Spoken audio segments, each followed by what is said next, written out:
O sermão de São Leonardo de Porto Maurício sobre o pequeno número dos eleitos. Introdução.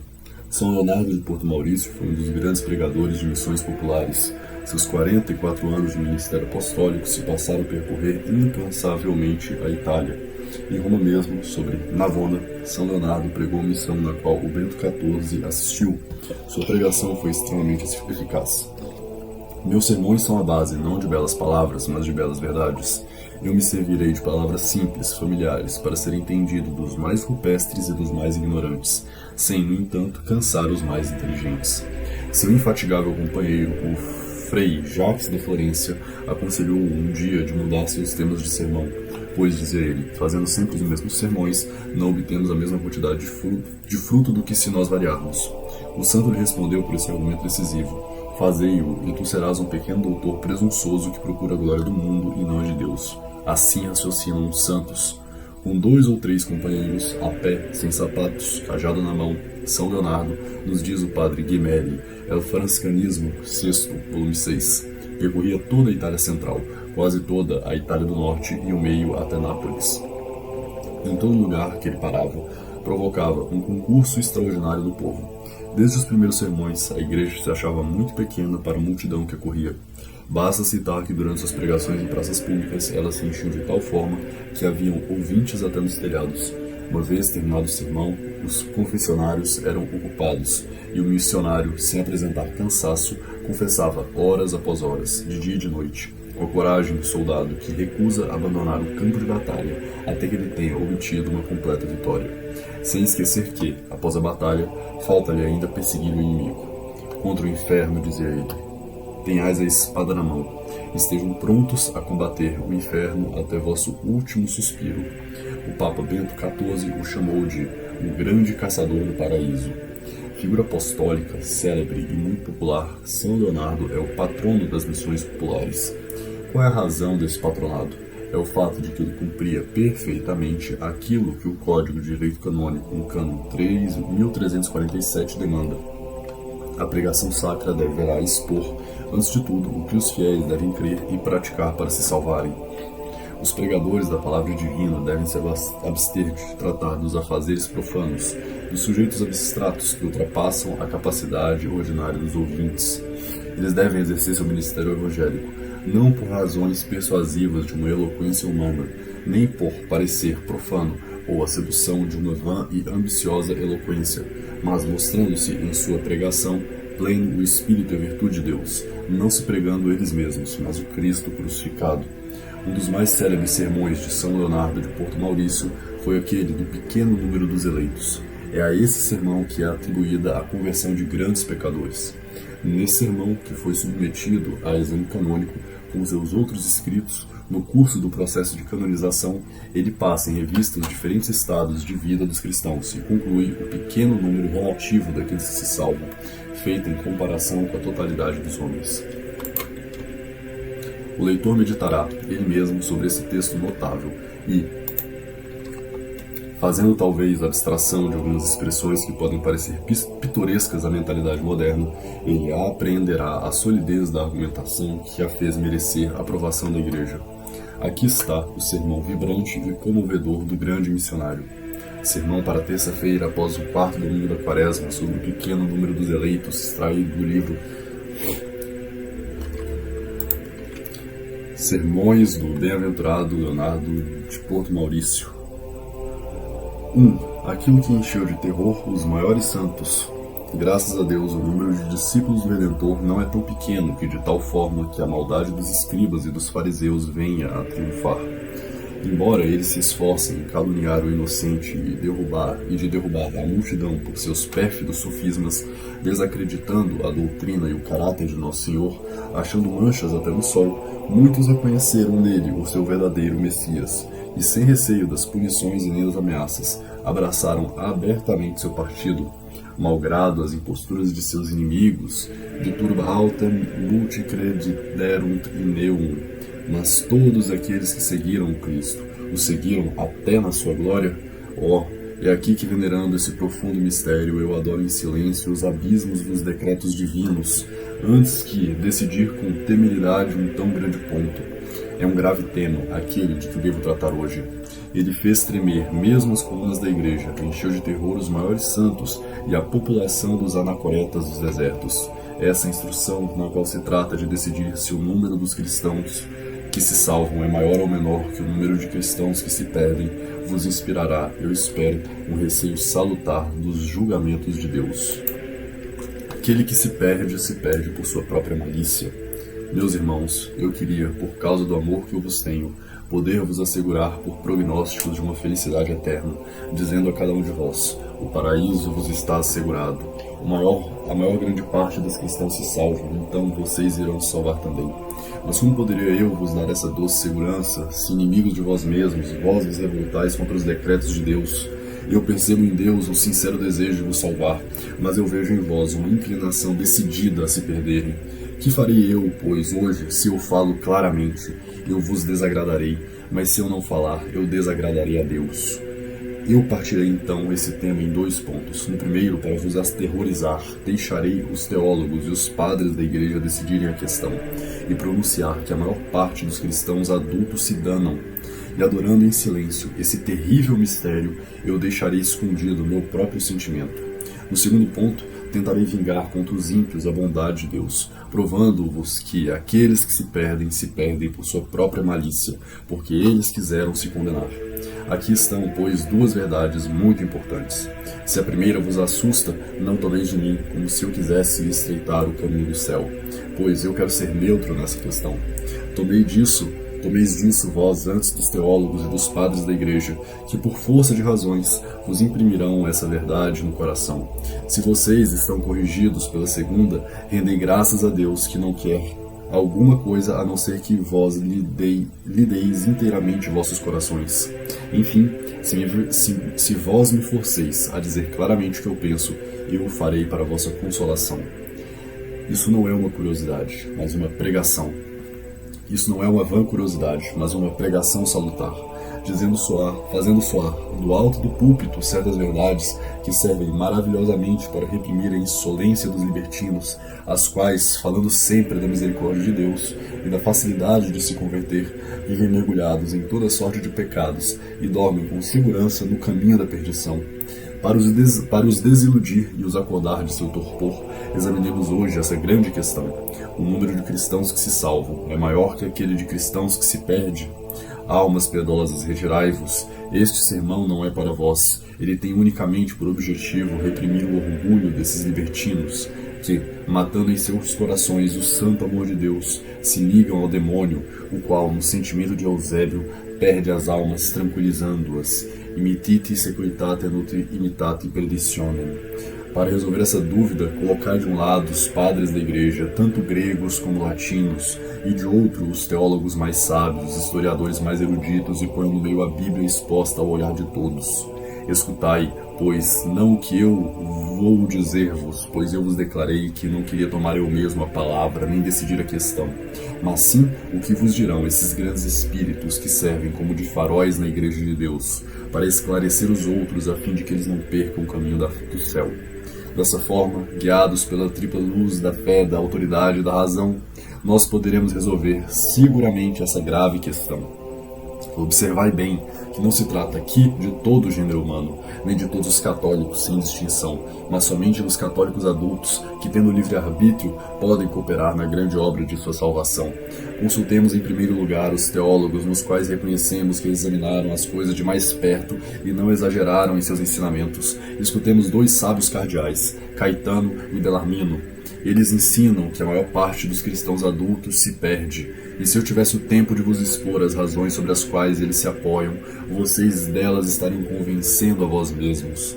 Eu me contentarei em citar aqui Soares, que, depois de ter consultado todos os teólogos, depois de ter estudado atentamente a questão, escreveu essas palavras: o sentimento mais comum toma que no meio cristão há mais reprovados que predestinados. Se diante da autoridade dos teólogos vocês quiserem juntar aquela dos padres gregos e dos latinos, achareis em quase todos que dizem a mesma coisa. É o sentimento de São Teodoro, de São Basílio, de Santo Efrem, de São João Crisóstomo. Mais ainda, na exposição de Barônios, era uma opinião comum entre os padres gregos que essa verdade foi expressamente revelada a São Simão Stilita e que era para assegurar o negócio de sua salvação que ele decidiu, logo após essa revelação, viver em pé durante 40 anos sobre uma coluna, exposta a todas as variações de tempo, modelo para todos de penitência e de santidade. Consultai agora os padres latinos e vós escutareis São Gregório Magno dizer-vos em termos claros: muitos vêm obter a fé, mas poucos o reino celeste. São poucos que se salvam, de Santo Anselmo e Santo Agostinho fala ainda mais claramente. São, pois, poucos que se salvam em comparação com aqueles que se perdem. O mais terrível, no entanto, é São Jerônimo, que no fim de sua vida, na presença de seus discípulos, pronunciou essa terrível sentença: de 100.000, na qual a vida foi sempre má, achará neles um apenas que merece a indulgência. Quarto, testemunhos da Santa Escritura. Mas por que procurar as opiniões dos padres e dos teólogos, quando as Santas Escrituras definem tão claramente essa questão? Percorrei o Antigo e o Novo Testamento, e vós nele encontrareis uma multidão de figuras, de símbolos e de palavras que fazem destacar claramente essa verdade. São muito poucos os que se salvam. No tempo de Noé, todo o gênero humano foi submergido pelo dilúvio, e 8 pessoas apenas foram salvas na arca. No entanto, essa arca de São Pedro era a figura da igreja, e essas 8 pessoas que se salvaram, retoma Santo Agostinho, significam que há muito poucos cristãos salvos, porque são muito poucos que renunciam sinceramente ao século, e que aqueles que não renunciam, mais do que por palavras, não pertencem, portanto, ao mistério representado por essa arca.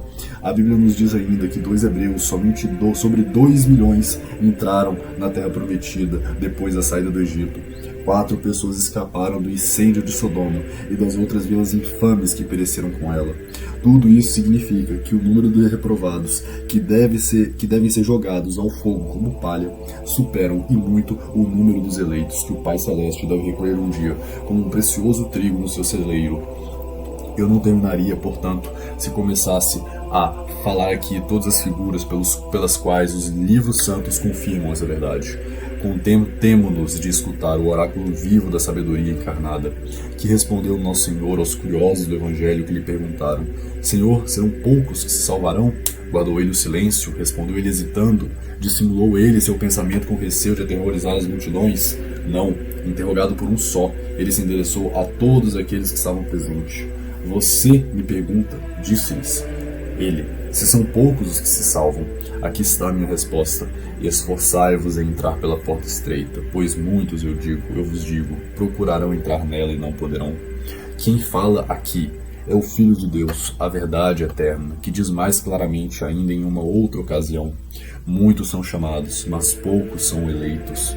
Ele não diz todos são chamados, e entre todos os homens poucos são eleitos, mas diz muitos são chamados. Quer dizer, como explica São Gregório, que entre todos os homens muitos são chamados à verdadeira fé, mas entre eles são poucos os que se salvam. Essas palavras, meus irmãos, são de nosso Senhor Jesus Cristo. São elas claras, elas são verdadeiras. Diga-me agora se é possível de ter a fé em seu coração e não temer. Não tremer e temer. Exame dos diversos estados. Percebo que falando assim de todos em geral eu falto com o meu objetivo. Apliquemos então essa verdade aos diversos estados e vós compreendereis que é preciso ou renunciar à razão, ou à experiência e ao senso comum dos fiéis, ou confessar que a maior parte dos católicos se perde. Existe no mundo um estado mais favorável à inocência, onde a salvação parece mais fácil e no qual nós temos uma mais alta ideia que aquele dos padres que são os tenentes de Deus? Quem não acreditará, de primeira impressão, que a maior parte dentre eles não são somente bons, mas ainda perfeitos? E, no entanto, eu estou tomado de horror quando escuto um São Jerônimo adiantar que, embora o mundo seja pleno de padres, deles apenas 1 sobre 100 padres vive de uma maneira conforme o seu estado. Quando ouço um servo de Deus atestar que aprendeu por revelação que o número de padres que caem geralmente no inferno é tão grande que não lhe parecia possível restar ainda tantos padres sobre a terra, quando eu escuto São João Crisóstomo escrever com lágrimas nos olhos: Eu não creio que tenha muitos padres que se salvam, mas eu creio no contrário, que o número daqueles que se perde é bem maior. Olhai mais alto, veja os prelados da igreja, os párocos tendo encargo das almas. O número daqueles que se salvam entre eles é maior que o número dos que se perdem.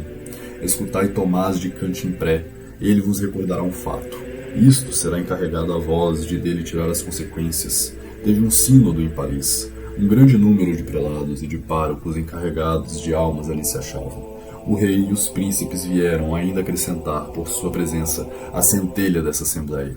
Um célebre pregador foi convidado a pregar, e durante a preparação de seu sermão, um horrível demônio apareceu-lhe e disse-lhe: deixai de lado todos os teus livros, se você quer fazer um sermão útil a esses príncipes e prelados, contentai-vos em dizer-lhes de nossa parte. Nós, príncipe das trevas, vos rendemos graças, a vós príncipes, prelados e pastores de alma, pois, por vossa negligência, o maior número de fiéis se perde. Assim, nós nos reservamos de recompensar esse favor, quando vocês estiverem conosco no inferno. Infelizes de vós que comandeis uns aos outros, se tanto se perdem por vossa culpa, o que será de vós? Se entre aqueles que são os primeiros na igreja de Deus, são poucos que se salvam, o que virá a ser de vós? Tomai todos os estados, todos os sexos, todas as condições, maridos, esposas, viúvas, jovens moças, jovens rapazes, soldados, comerciantes, artesãos, ricos, pobres, nobres, plebeus. Que diremos de todas essas pessoas que vivem tão mal em outros lugares? São Vicente Ferrer vos mostrará, por um fato, o que vós deveis pensar. Ele relata que um subdiácono de Lyon, tendo renunciado à sua dignidade e estando retirado em um deserto para lá fazer penitência, morreu no mesmo dia e na mesma hora que São Bernardo. Aparecendo a seu bispo depois de sua morte, disse-lhe: sabei, meu senhor, sabei que na mesma hora que eu expirei, 33.000 pessoas morreram. Sobre esse número, Bernardo e eu subimos ao céu sem demora. 3 entraram no purgatório e todos os outros caíram no inferno. Nossas crônicas testemunham um fato mais assustador ainda. Um de nossos religiosos franciscanos, célebre por sua doutrina e sua santidade, pregando na Alemanha, representou com tanta força a feiura do pecado e da impureza que uma mulher caiu morta de dor à vista de todos. Depois, voltando à vida, ela disse: quando eu fui apresentada diante do tribunal de Deus, 60.000 pessoas chegaram lá ao mesmo tempo de todas as partes do mundo. Sobre esse número, 3 foram salvas, passando pelo purgatório, e todo o resto foi condenado. Ó abismos dos julgamentos de Deus, de 33.000, 5 somente se salvaram. De 60.000, não tiveram senão 3 que foram ao céu. Pecadores que me escutais, de qual número sereis vós, que tendes a dizer, o que pensais? Os 2 caminhos. Eu vejo que quase todos vós abaixais a cabeça, apreendidos de surpresa e de horror. Retirai vosso estupor, e ao invés de nos aliciarmos, tentemos tirar de nosso receio alguma vantagem. Não é verdade que existem 2 vias que conduzem ao céu, que somente a inocência e o arrependimento? Ora, se eu vos demonstro que são pouquíssimos que tomam uma dessas rotas, vós concluís disso, como homens racionais, que são pouquíssimos que se salvam. E para disso vir as provas, qual idade, qual emprego, qual condição vos encontrais onde o número de comerciantes não seja 100 vezes mais considerável que aqueles dos bons, e do qual pudéssemos dizer: os bons ali são raros, e os comerciantes numerosos? Podemos dizer de nossos tempos o que São Salviano disse dele. É mais fácil achar uma multidão inumerável de pecadores mergulhados em toda sorte de iniquidades, que alguns inocentes. Quantos há entre eles, entre os servidores, que sejam inteiramente honestos e fiéis em seu ofício? Quantos entre os mercadores, que são justos e equitativos em seu comércio? Quantos entre os artesãos são exatos e verídicos? Quanto entre os negociantes são desinteressados e sinceros? Quantos entre os homens da lei que não traem a equidade? Quantos soldados que não calcam com os pés a inocência? Quantos chefes que não retêm injustamente o salário daqueles que os servem ou que não procuram dominar seus inferiores? Em toda parte, os bons são raros e os perversos numerosos, que não sabem que hoje existe tanta libertinagem entre os jovens rapazes, tanta malícia entre os homens maduros e tanta liberdade entre as jovens moças, de vaidade entre as mulheres, de licenças da nobreza, de corrupção da burguesia, de dissolução do povo, tanta audácia entre os pobres, que podemos dizer o que Davi disse de seu tempo: todos parecem extraviados e não há quem faça o bem, nem mesmo um só. Nós chegamos, ai de nós, chegamos a esse dilúvio universal de vícios predito por Oséias. Maledictum et mendacium et furtum et adulterium inundaverunt. Percorrei as ruas e as praças, os palácios e as casas, as vilas e os campos, os tribunais e os cursos, e mesmo os templos de Deus, onde achareis vós a virtude. Ai de nós, de São Silvano, à exceção de um grande e pequeno número que fogem do mal, o que é a Assembleia dos Cristãos, senão o porão de todos os vícios? Não achamos em toda parte, senão interesse, ambição, gula e luxúria. Não é verdade que a grande parte dos homens se contaminam pelo vício da impureza, e São João não tinha ele razão de dizer que o mundo, se é que podemos chamar assim alguma coisa tão imunda, está inteiramente posto no mal? Não sou eu quem vos diz, é a razão que vos força a crer, que entre tantas pessoas que vivem assim tão mal, são pouquíssimos os que se salvam. As confissões. Mas a penitência, dizei vós, não pode ela reparar com vantagem a perda da inocência? É verdade, concordo, mas sei também que a penitência é tão difícil, na prática, que ou ela perdeu extremamente o uso, ou os pecadores abusam extremamente da penitência, que isso só basta para vos convencer que são poucos os que se salvam por essa via. Que esse caminho é de difícil acesso, estreito, semeado de espinhos, horrível de ver, duro para subir. Temos visto em toda parte traços de derramamento de sangue e de coisas que lembram tristes lembranças. Quantos fracos nada chegaram a ver, quantos desistem no começo, quantos caem fatigados no meio, quantos se abandonam miseravelmente no fim, e quão poucos são os homens que nele perseveram até a morte. Santo Ambrósio declara que é mais fácil achar homens que guardaram a inocência que entre eles achar quem tenha feito uma penitência conveniente. Facilius inveni qui innocentiam servarinti, quamqui congruam penitentiam egerenti. Se vós considereis a penitência enquanto sacramento, quantas confissões censuradas, quantos apologias estudadas, quantos arrependimentos enganosos, quantas promessas falsas, quantos propósitos ineficazes, quantas absolvições inválidas. Por acaso, olhar como válida a confissão daquele que se acusa de seus pecados desonestos, do qual ele se guarda da ocasião próxima de levá-lo ao pecado, ou daquele que se acusa das injustiças manifestas sem ter intenção de os reparar o tanto que ele pode, ou daquele que, apenas tendo confessado, recai nas mesmas iniquidades. Ó abusos horríveis de um tão grande sacramento! Um se confessa para evitar a excomunhão, o outro para dar a si mesmo a reputação de um penitente. Aquele se livra de seus pecados para acalmar seus remorsos, esse aqui os esconde por vergonha. Certos pecados ele acusa imperfeitamente por malícia, outros descobre por hábito. Aquele não se propõe, pois, ao verdadeiro fim do sacramento. Àquele falta-lhe a dor necessária, ao outro falta um firme propósito. Pobres confessores, quanto esforço não vos é preciso para convencer a maior parte dos penitentes a essas resoluções, a esses atos, sem os quais a confissão é um sacrilégio, a absolvição uma condenação e a penitência uma ilusão. Onde estão agora aqueles que acreditam que o número dos eleitos entre os cristãos é maior que aquele de reprovados e que, para autorizar a opinião deles, convencem assim a maior parte dos católicos adultos que morrem em seus leitos munidos de sacramentos da Igreja? Então, pois, a maior parte dos adultos são salvos? Oh, que belo raciocínio! É preciso dizer totalmente o contrário. A maior parte dos católicos adultos se confessam mal durante toda a vida. Então, ainda com mais forte razão, eles se confessam mal no momento da morte. Concluímos, pois, que a maior parte é condenada. Digo, com mais razão, porque quando algum moribundo que não se confessou bem, enquanto estava com boa saúde, terá ele ainda mais dificuldade em bem se confessar quando ele estiver no leito de morte, com o coração oprimido, com a cabeça vacilando e com a razão sonolenta. Nesse momento, quando será combatido de várias formas pelos objetos ainda vivos, pelas ocasiões que se produzirão, pelos hábitos contraídos e, sobretudo, pelos demônios que buscam todos os meios de precipitá-lo no inferno.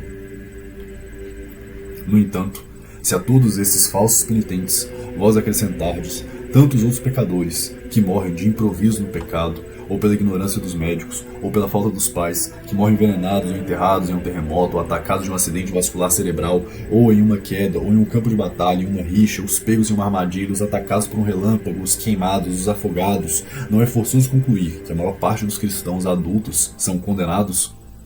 É o raciocínio de São João Crisóstomo. A maior parte dos cristãos, disse esse santo, não caminham eles toda a sua vida no caminho do inferno?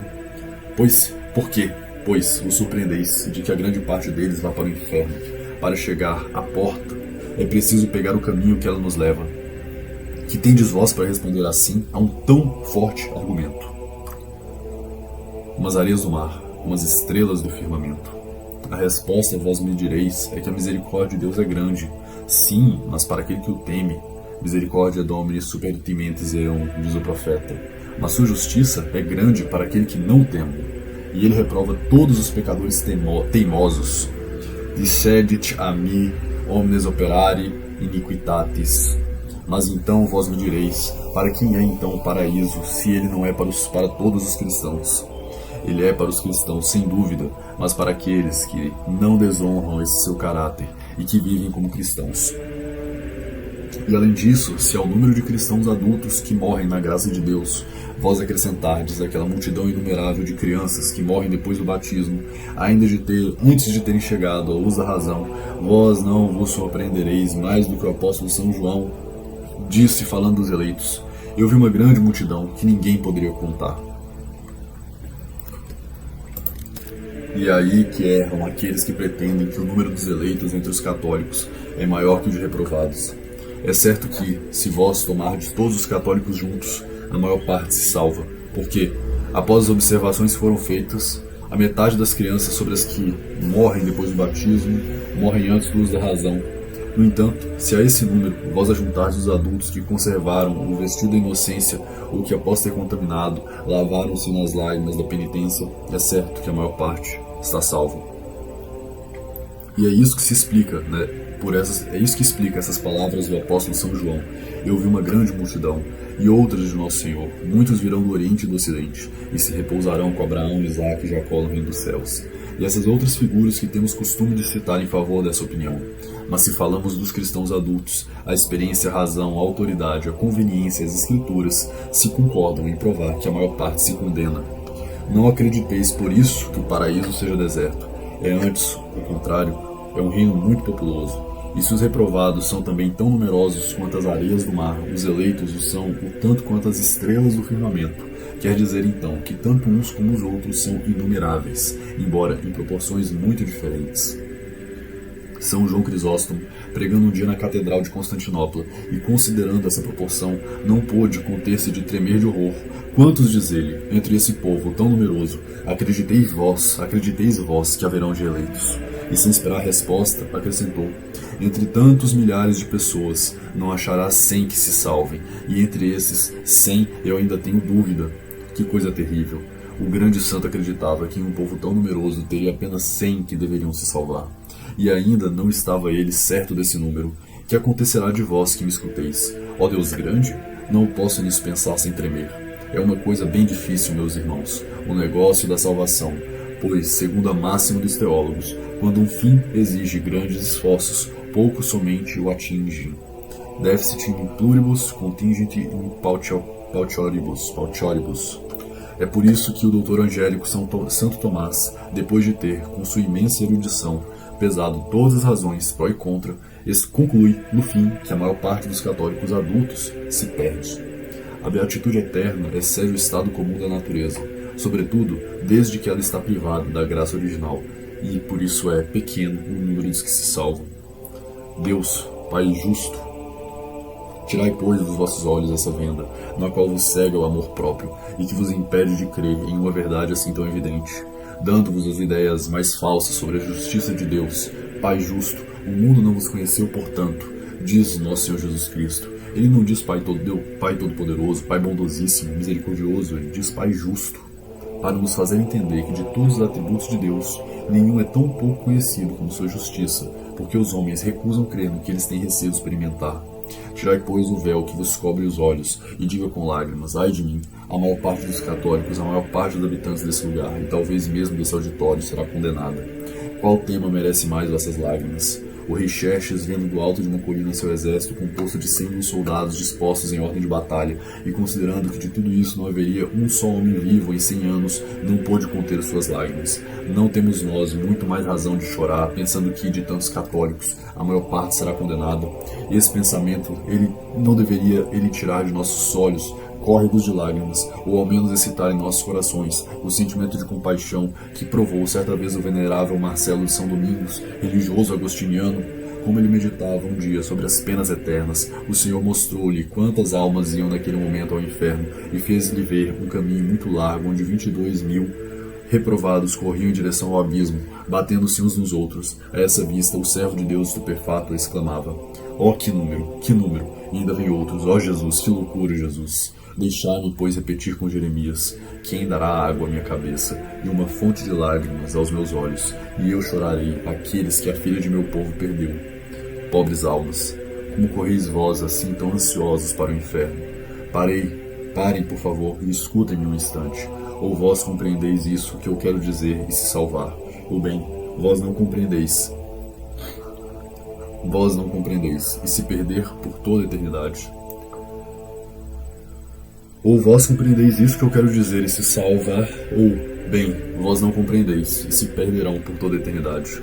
Se vós o compreenderes, e se malgrado isso, não vos decidirdes hoje a mudar de vida, a fazer uma boa confissão e calcar o mundo aos pés, em uma palavra, a fazer todos os vossos esforços para ser do pequeno número daqueles que se salvam, eu digo que vós não tendes a fé.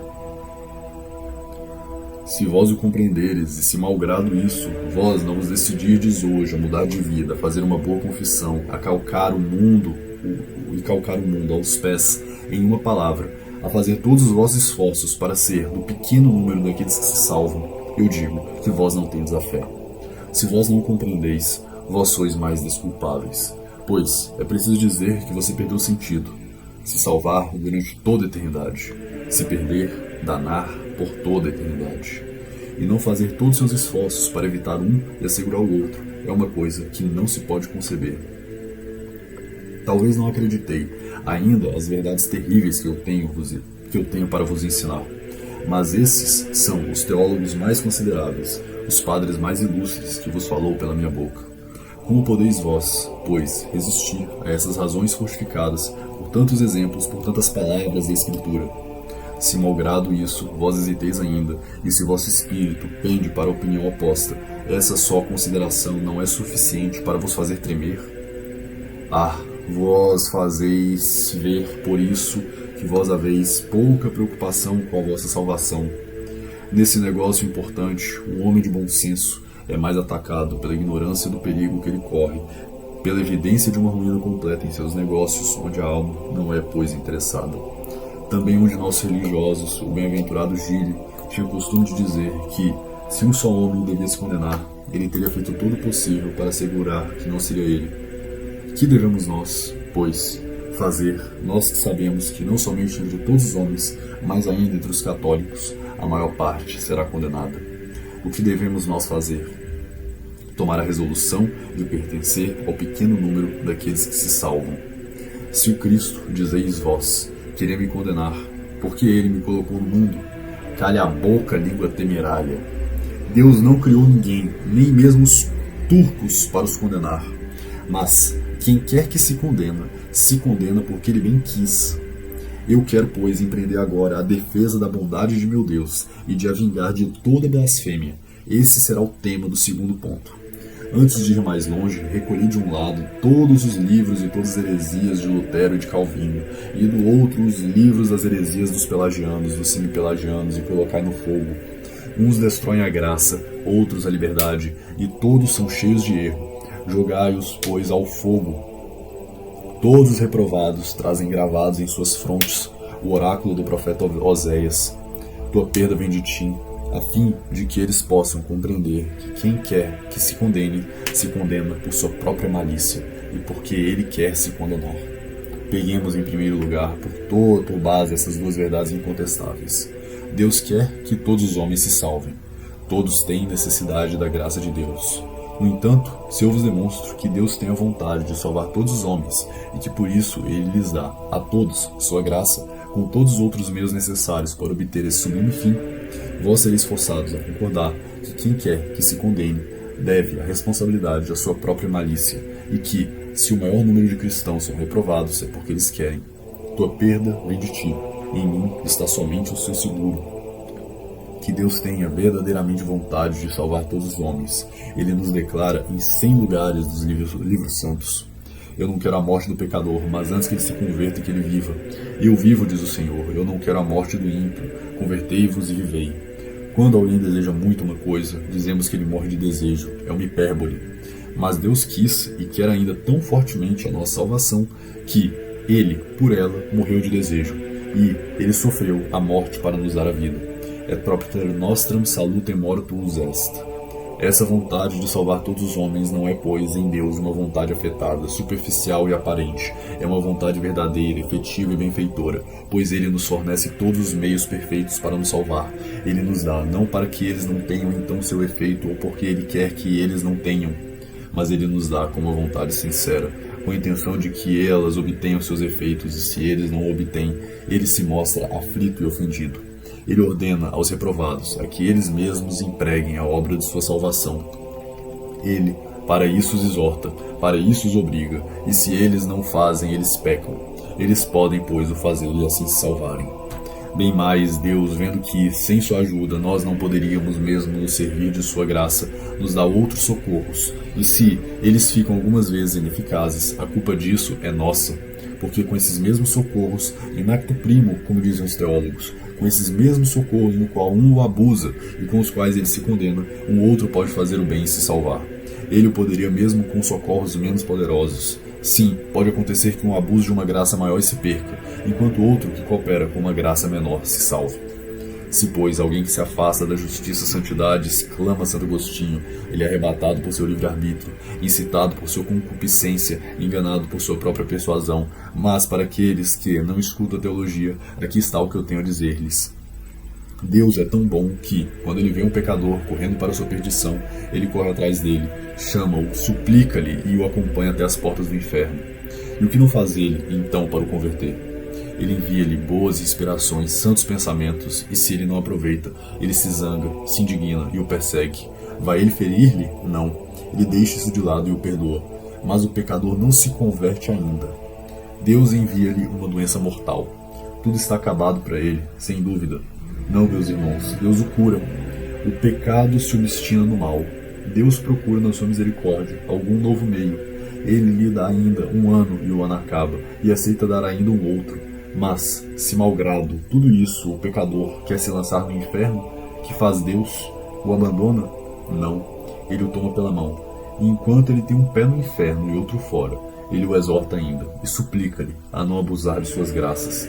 No entanto, eu vos pergunto, se este homem se condena, não é verdade que ele se condena contra a vontade de Deus e porque ele quer se condenar? Venham dizer-me agora, se Deus queria me condenar, por que colocou-me ele no mundo? Não tem desculpa. Pecador ingrato, aprendi hoje que se vós vos condenais, não é pois a Deus que é preciso responsabilizar, mas a vós e a vossa própria vontade.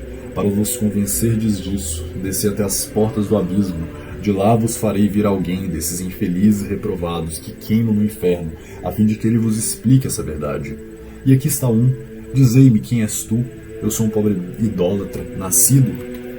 Dizei-me quem és tu, eu sou um pobre idólatra, nascido em uma terra desconhecida, e nunca escutei falar nem do céu nem do inferno, nem do que eu sofro agora.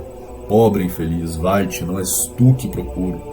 Que algum outro venha, ei-lo aqui, quem és tu? Eu sou um cismático dos últimos confins da Tartária, eu vivi sempre em estado selvagem, sabendo apenas que há um Deus. Isto não é o que pergunto, retornai ao inferno. E aqui está outro, e tu quem és? Eu sou um pobre herético do norte, eu nasci sobre o polo, sem jamais ter visto nem a luz do sol, nem a luz da fé. Isso não é ainda o que eu quero, retornai ao inferno. Meus irmãos, eu tenho o coração quebrado ao ver entre os reprovados esses infelizes que nunca conheceram nada da verdadeira fé.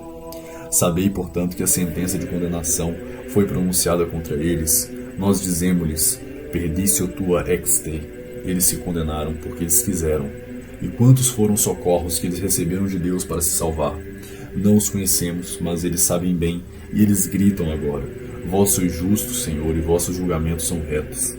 Vós deveis saber, meus irmãos, que a lei mais antiga é a lei de Deus, e que nós a portamos todos escrita em nosso coração, na qual ela aprendemos sem mestres, que é suficiente ter a luz da razão para conhecer todos os preceitos dessa lei. É por isso que os próprios bárbaros se escondiam para cometer seus pecados, porque eles sabiam que era o mal o que eles faziam. E eles estão condenados por não terem observado a lei natural que eles tinham gravado em seus corações. Pois, se a tivessem observado, Deus teria feito antes um milagre do que deixá-los se condenar. Ele lhes enviaria alguém para os instruir e lhes dar outros socorros, nos quais eles se tornaram indignos, por não viverem conforme as inspirações de sua própria consciência, que nunca faltou-lhes em advertir do bem que deviam fazer e do mal que deviam evitar. Assim também é sua consciência que os acusa no tribunal de Deus. É ela que lhes diz continuamente no inferno: Perdicia tua exte, perdicia tua exte. Eles não sabem o que responder, e são forçados a confessar que eles merecem essa sorte. No entanto, se esses infiéis não têm desculpas, terão desculpas para um católico que tinha à sua disposição tantos sacramentos, tantos sermões e tantos socorros?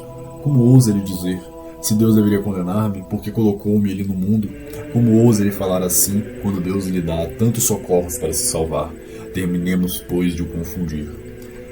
A sorte dos católicos pecadores. Respondei, vós que sofreis nos abismos, há católicos entre vós. Ó, se há, e quantos, que um deles venha aqui, pois é impossível, eles estão extremamente no fundo, e para os fazer vir, precisaria revirar completamente o inferno. É mais fácil para um daqueles que ali caem. Eu me dirijo, pois, a tu que vives no hábito do pecado mortal, no ódio, na lama do vício impuro e que a cada dia te aproximas ainda mais do inferno. Pare e retornai no sentido contrário. É Jesus que te chama e que por suas feridas, como que sendo tantas vozes eloquentes te gritam: meu filho, se tu te condenares, tu não terás a queixar, senão de ti. Elevai os olhos e veja quantas graças eu te enriqueci, a fim de assegurar sua salvação eterna. Eu poderia te fazer nascer uma floresta de bárbaros. Eu o fiz para tantos outros, mas para ti eu te fiz nascer na fé católica. Eu te levei para um tão bom pai, uma mãe excelente, no meio de instruções e de ensinamentos dos mais puros. Se, malgrado isso, tu te condenas, a quem será atribuída a tua falta? A ti, meu filho. A ti perdício tua exte. Eu tive paciência contigo. Eu te escutei durante longos anos. Eu te escuto ainda hoje na penitência. Se malgrado tudo isso tu te condenas, de quem é a falta? É tua, meu filho, é tua. Tu sabes quantos são mortos em reprovação diante dos teus olhos. Esses eram uma advertência para ti. Sabei quantos outros eu recoloquei no bom caminho para te dar o bom exemplo. Tu te lembras do que te disse esse excelente confessor? Foi eu quem o fiz dizer. Não te exortou ele, para que mudes de vida, a fazer uma boa confissão? Era eu quem lhe inspirava. Lembra-te daquele sermão que te tocou o coração? Fui eu quem havia conduzido. E aquilo se passou entre mim e ti, no segredo de teu coração, e não saberás esquecer. Essas inspirações interiores, esses conhecimentos tão claros, esses remorsos contínuos de tua consciência, tu ousarás negá-los? Tudo isso eram tantos socorros de minha graça porque eu queria te salvar, e eu os recusei a tantos outros, e eu lhes dei a ti, porque eu te amei eternamente. Meu filho, quantos outros, se eu lhes falasse também eternamente o que eu te falo hoje, se recolocariam no bom caminho? E tu me viras as costas. Escute o que eu vou te dizer, e serão minhas últimas palavras. Tu me custaste sangue. Se malgrado esse sangue que eu derramei por ti, tu queres se condenar, não te queixes de mim. Não acuse outro a não ser a ti, e durante toda a eternidade não te esqueça que se tu te condenas contra a minha vontade. Tu te condenas porque tu queres te condenar. Perdicio tua exte. Ah, meu bom Jesus, mesmo as pedras se dividiriam diante dessas doces palavras, de expressões tão afetuosas. Há alguém aqui que manifeste querer se condenar com tantas graças e socorros? Se para isso ainda tem alguém, que me escute e que ele resista depois se puder. Se vós quiserdes, vós nos salvareis. Marônio lembra que Juliano o apóstata, depois de sua infame apostasia, concebeu um ódio tão grande quanto o batismo, que ele procurava dia e noite os meios de cancelá-lo. Ele preparou para isso um banho com sangue de cabras e se colocou nele, querendo, com esse sangue impuro de uma vítima consagrada a Vênus, retirar de sua alma o caráter sagrado do batismo. Essa conduta vos parece abominável, mas se Juliano tivesse atingido seu desejo, é certo que ele sofreria muito menos no inferno. Pecadores, o conselho que eu quero vos dar vos parecerá sem dúvida estranho, e no entanto, para conseguir o bem, é esse conselho, pelo contrário, inspirado por uma tenra compaixão por vós. Eu vos conjuro, pois, de joelhos, pelo sangue de nosso Senhor Jesus Cristo e pelo coração de Maria, que mudem de vida, que vos recoloqueis no caminho que conduz ao céu, e de fazer tudo o que vocês puderem para pertencerem ao pequeno número dos eleitos. Se ao invés disso, vós quereis continuar a caminhar na via que conduz aos infernos, achai ao menos o meio de cancelar de vós o batismo. Infelizes de vós, se vos transportais ao inferno, tendo gravado em vossa alma o nome sagrado de Jesus Cristo e o caráter sagrado de cristão, vossa confusão, por causa disso, será ainda maior. Fazei, pois, isto que eu vos aconselho, se vós não quereis vos converter. Se vós não quereis vos converterdes, ide a partir de hoje, pedi ao vosso pároco para tirar o vosso nome do registro dos batizados, a fim de que não reste mais nenhuma esperança de que você era cristão.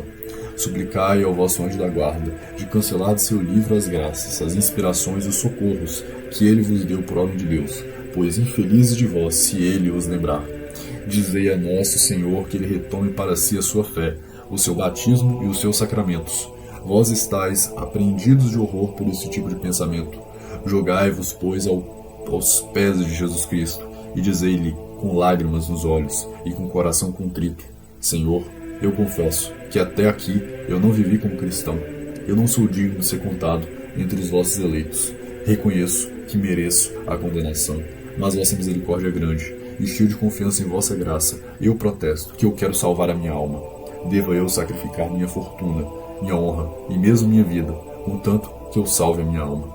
Até aqui eu fui infiel, eu me arrependo, eu deploro e detesto minha infidelidade, e vos peço, disso, humildemente, perdão. Perdoai-me, meu bom Jesus, e fortificai-me, ao mesmo tempo, a fim de que eu me salve. Eu não vos peço nem riquezas, nem honras, nem prosperidade. Eu peço apenas uma coisa, a salvação da minha alma. E vós, ó Jesus, que dizeis? Aqui está a ovelha errante que retornou, que voltou a vós, ó bom pastor. Abraçai esse pecador arrependido, abraçai e abençoai suas lágrimas e seus suspiros, ou antes abençoai esse povo tão bem disposto e que não quer mais buscar outra coisa que sua salvação. Protestemos, meus irmãos, aos pés de nosso Senhor, que nós queremos, custe o que custar, salvar a nossa alma. Falemo-lhe com lágrimas nos olhos: bom Jesus, eu quero salvar a minha alma. Benditas lágrimas, ó bem-aventurados suspiros. Eu quero, meus irmãos, mandar-vos novamente, hoje, todos os consolos. Se vós me pedis meu sentimento sobre o quanto ao número dos eleitos, eu aqui, quer tenham muitos ou poucos eleitos, eu digo que aquele que quer se salvar, se salva, e que ninguém se perde se não quer se perder. E se é verdade que são poucos que se salvam, é porque existem poucos que vivem bem. De resto, comparem essas duas opiniões. A primeira, que diz que a maior parte dos católicos são condenados. A segunda, que pretende ao contrário, que a maior parte dos católicos são salvos. Representai-vos um anjo enviado por Deus para confirmar a primeira opinião, que vem dizer-vos não somente que a maior parte dos católicos são condenados, mas que de toda essa multidão aqui presente, um apenas será salvo. Se você obedece aos mandamentos de Deus, se você detesta a corrupção do século, e se você abraça com o espírito de penitência a cruz de Jesus Cristo, você será então esse único que se salvará. Representai-vos em seguida que esse anjo volta entre vós e que, para confirmar a segunda opinião, ele vos diz que não somente a maior parte dos católicos são salvos, mas que de todo esse auditório, uma só pessoa será condenada, e todos os outros se salvarão. Se você continua, depois disso, com vossas deteriorações, vossas vinganças, vossas ações criminais e com vossas impurezas, vós sereis então esse único que será condenado. Para que serve, pois, saber se são poucos ou muitos que se salvam? Empregai-vos em garantir vossa salvação, certa por vossas boas obras, que diz São Pedro: se vós quiserdes, vós a salvareis. Diz São Tomás de Aquino, a sua irmã, que perguntou-lhe o que deveria fazer para ir ao céu. Eu vos digo a mesma coisa, e aqui está, como provo minha asserção. Ninguém se condena se não peca mortalmente, isto é de fé. Ninguém peca mortalmente se não quer. É uma proposição lógica teológica incontestável. Logo, ninguém vai ao inferno se ele não quer. A consequência é evidente. Isso não é suficiente para vos consolar? Chorai os pecados passados, confessai-vos bem, não pequem mais no futuro, e vós todos sereis salvos. Pois, por que tanto se atormentar, desde que é certo que para ir para o inferno é preciso pecar mortalmente, e que para pecar mortalmente é preciso querer, e por consequência não vamos ao inferno somente se queremos? Isso não é uma opinião, mas uma verdade incontestável e bem consoladora. Que Deus vos faça compreender e vos abençoe. Amém.